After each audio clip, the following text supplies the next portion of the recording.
Chrétien, métalleux, dialogue.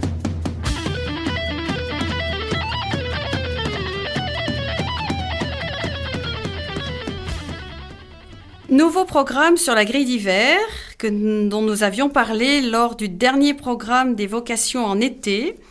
Rendez-vous avec le père Robert Cula, donc, qui nous avait présenté une de ces vocations un peu particulières, disons, la découverte de la musique métal pour une raison très spéciale par rapport aux chrétiens que nous développerons tout au long de l'année.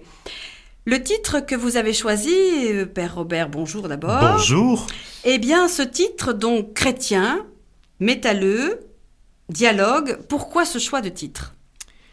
Bien, en fait, peut-être d'abord expliquer pour nos auditeurs ce que signifie le terme métalleux, parce que c'est quand même pas très courant. Ce ne sont pas des personnes qui travaillent dans la métallurgie. Alors, métalleux veut dire tout simplement, en français, c'est un espèce de néologisme évidemment, fan de musique métal ou amateur de musique métal. Voilà.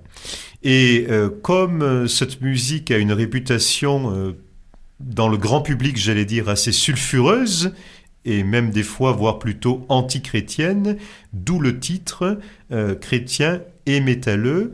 Et dialogue, voilà, un dialogue est-il possible entre ces personnes-là ? Alors, quand nous avons préparé ces programmes, c'était très intéressant pour moi de découvrir justement toute cette relation qui existe avec la spiritualité sous une certaine forme, et pour laquelle on pourrait presque dire que même nos souverains pontifes précédents ont eu quelques mots. Je crois que Paul VI avait plus ou moins dit des choses qui peuvent nous en rapprocher. Oui, alors Paul VI, alors que le Concile Vatican II n'était pas terminé, en 1964, a écrit une lettre encyclique, donc un document tout à fait officiel, important, sur le rapport que l'Église devait entretenir avec le monde. C'est un des grands thèmes de Vatican II, d'ailleurs. Et je vais citer simplement un passage de cette lettre qui est très très riche. Donc là, c'est le pape qui parle. Le rapport de l'Église avec le monde peut mieux s'exprimer sous la forme d'un dialogue. Et d'un dialogue non pas toujours le même, mais adapté au caractère de l'interlocuteur et aux circonstances de fait. Cette forme de rapport indique une volonté de courtoisie, d'estime, de sympathie, de bonté de la part de celui qui l'entreprend. Elle exclut la condamnation a priori, la polémique offensante et tournée en habitude, l'inutilité de vaines conversations. Voilà, je crois que c'est clair. Alors, ce texte serait-il, en plus des rencontres que vous avez faites et que vous aviez déjà évoquées lors du programme des vocations, mais ce texte a-t-il été aussi un peu déclencheur ? Oui, en fait... de vos recherches, plus ou moins. Ce texte, il faut savoir que c'est un texte qui m'a marqué pour tout l'ensemble de mon ministère de prêtre. Pas seulement dans mon rapport avec le métal ou les fans de métal. C'est vraiment un texte qui est pour moi encore une source d'inspiration et de motivation dans toutes les rencontres que je peux faire jour après jour dans mon ministère. Car je pense quand même que là, avec Paul VI et avec le Concile Vatican II, il y a un tournant très important dans l'histoire de l'Église, parce qu'on a quand même eu tendance dans les siècles passés, vraiment, par rapport à ceux qui étaient différents de nous, par rapport à ceux qui ne partageaient pas notre foi, uniquement à condamner. Et ça, je crois que c'est mauvais. Enfin, moi, je le dis tout franchement, tel que je le pense. C'est pas l'attitude, il me semble, qui a été celle du Christ dans l'Évangile. Le Christ n'est pas venu pour condamner, ni pour juger. Il est venu pour sauver. Et je crois que le dialogue, c'est vraiment cela.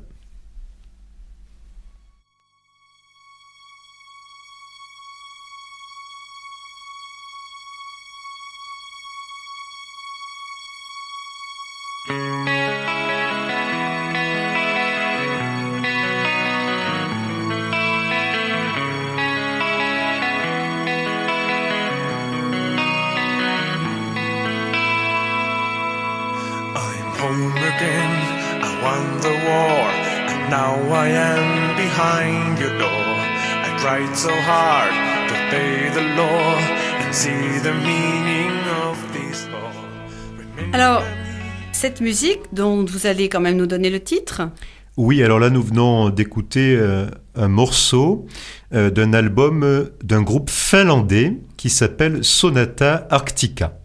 donc nous l'avons choisi parce que finalement, pour rassurer un petit peu nos auditeurs, il y a en effet des choses très agréables et ça, nous en reparlerons plus tard. Hein. Oui. Donc, continuons avec nos saints-pères.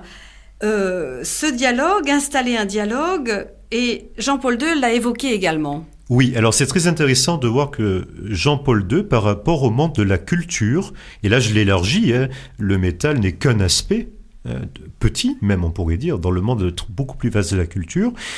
Jean-Paul II s'est situé vraiment dans cette ligne de Paul VI et du Concile Vatican II.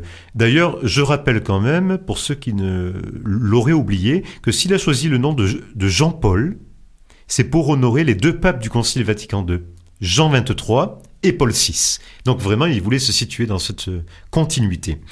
Et Jean-Paul II, lors du grand jubilé de l'an 2000, a écrit une lettre aux artistes, qui est vraiment un document magnifique et que je recommande aux auditeurs qui s'intéressent à l'art. Et voilà ce qu'il disait au numéro 11 de cette lettre aux artistes. Le Concile Vatican II a jeté les bases de relations renouvelées entre l'Église et la culture, avec des conséquences immédiates pour le monde de l'art. Il s'agit de relations marquées par l'amitié, l'ouverture et le dialogue. Voilà, ces trois mots très très forts. Amitié, ouverture et dialogue. C'est vraiment ce que moi, j'essaie de vivre jour après jour quand je rencontre des fans de métal. Alors, ce dialogue, on va expliquer un petit peu plus loin comment il se déroule pour vous au fur et à mesure de vos rencontres. Mais si l'on veut revenir un petit peu à ce choix du titre, comment vous pourriez faire comprendre à nos auditeurs que l'on peut l'établir ? Eh bien, je pense que le danger, hein, on va parler comme ça, le danger aujourd'hui pour les catholiques de France, hein, c'est que vu que nous sommes devenus minoritaires, il ne faut quand même pas se voiler la face. Hein. Sociologiquement, il y a encore pas mal de baptêmes, de mariages, mais enfin tout ça quand même ne doit pas nous cacher la vérité que quand même l'acte de foi chez les Français est devenu rare. Voilà. Donc nous sommes devenus minoritaires et nous pourrions avoir la tentation, j'allais dire, d'un certain raidissement, d'un certain repli sur nous-mêmes, d'un certain ghetto.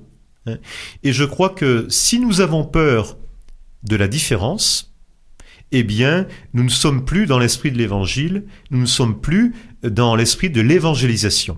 Voilà. Et je crois qu'il y a, malheureusement, aujourd'hui, on sent cette volonté de se retrouver entre gens bien, entre gens qui pensent la même chose, et éviter tout ce qui pourrait nous remettre en question. Et ça, je crois que c'est pas l'évangile. Voilà.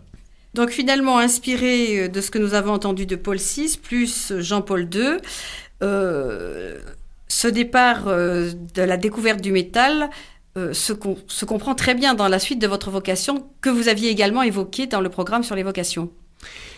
Oui, parce que l'une de mes motivations essentielles, dans l'appel que j'ai reçu de Dieu pour être prêtre, c'était vraiment aller au-devant des non-croyants, aller au-devant de ceux qui ne partagent pas notre foi, parce que je crois que le prêtre, on a tendance à l'oublier. Il n'est pas là seulement pour entretenir les bons catholiques, le culte, mais il est là aussi. Ça fait partie de la dimension apostolique de son ministère, et c'est très important. Il est là aussi pour ceux qui sont loin, ou qui pensent être loin. Alors ce dialogue que nous allons évoquer entre métalleux et chrétiens, vous l'avez aussi bien sûr, puisque c'est aussi votre vocation, vous nous l'avez dit, focalisé sur les jeunes, donc puisque c'est quand même eux qui sont le plus intéressés par cette culture. Oui, alors il faut savoir que dans l'étude que j'ai faite, la moyenne d'âge des fans de métal en France est de 24 ans. Donc c'est intéressant parce qu'à la fois 24 ans, en effet, ce sont les jeunes, ça fait partie des jeunes, mais ça casse déjà un cliché courant, pour ceux qui ne connaissent pas, qui associe la musique métal aux adolescents, hein, et à la crise d'adolescence. hein. Et nous voyons bien que la musique métal, en fait, moyenne d'âge 24 ans, donc elle concerne pas d'abord les adolescents. Elle concerne les jeunes. Donc, on va dire, c'est des jeunes qui sont plutôt soit en fin d'études, soit qui sont déjà rentrés dans la vie professionnelle. Ils sont donc très nombreux, nous allons le constater. On va remettre en fond un petit peu d'autres musiques que vous allez nous présenter.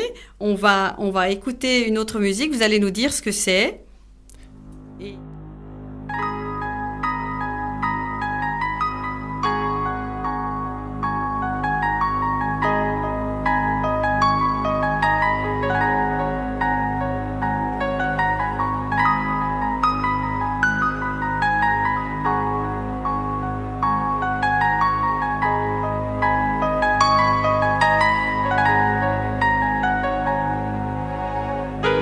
Sitting in a corner all alone, staring from the bottom of his soul, watching the night coming from the window.